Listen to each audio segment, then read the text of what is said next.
kidding. Yeah, we put handles on these for... Ready? I'm going to lift up if you want to hold the cardboard down. Yep.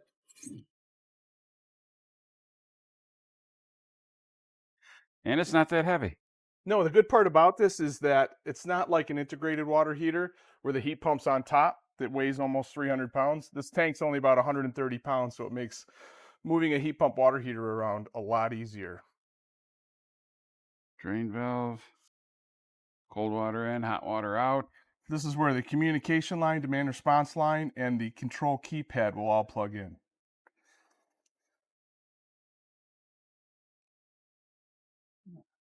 And then our input and out to the compressors down here. Yep, the knockouts are down here. Yep. And you just take this cover off. And behind here is an eco port. That's made for utilities who want to do demand response down the road. They can plug in a universal control mod that talks Wi-Fi or cellular for demand response programs. Very nice. And the big box.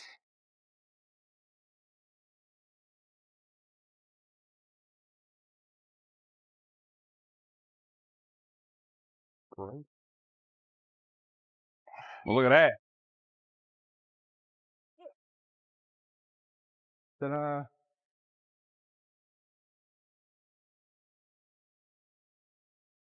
So the heat pump also is about 65 pounds, so one technician can actually move it around pretty easy. And the connections for the wires are 16-foot long, and this is what will connect to here. Very nice. So we just run it with the line set. With the line set and with the high voltage line.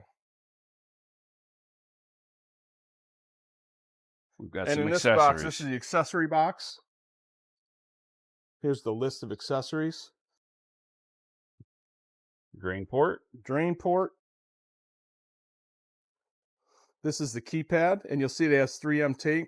So you could either stick it on the tank, or you could bore a hole in the wall and mount it on the hallway wall, for example. But there's the keypad for the customer. This is the included thermostatic mixing valve, which is really important for a heat pump water heater. And we're one of the few companies that actually include it.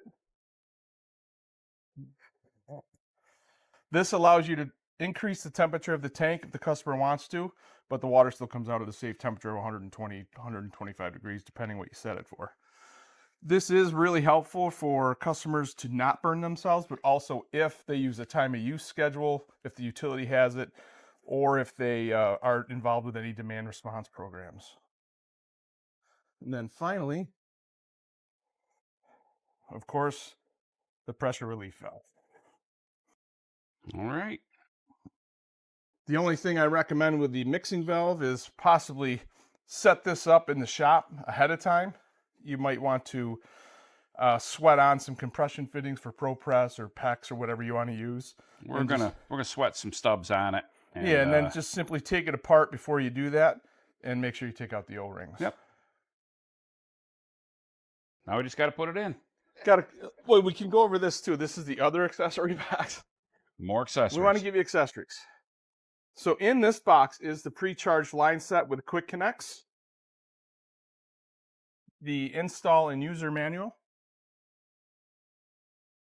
feet for the heat pump or vibration, and of course, this is the condensate tube and elbow for the bottom of the heat pump. Oh, we're here. But in this cold climate, we won't install this because we're concerned that if ice freezes up this elbow, it'll allow ice to build up in the bottom.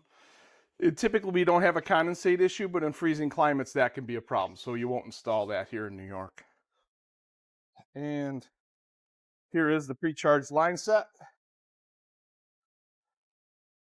This is 16 foot. And of course, that gets torqued down to 22 foot-pounds when you connect it to the heat pump and to the tank.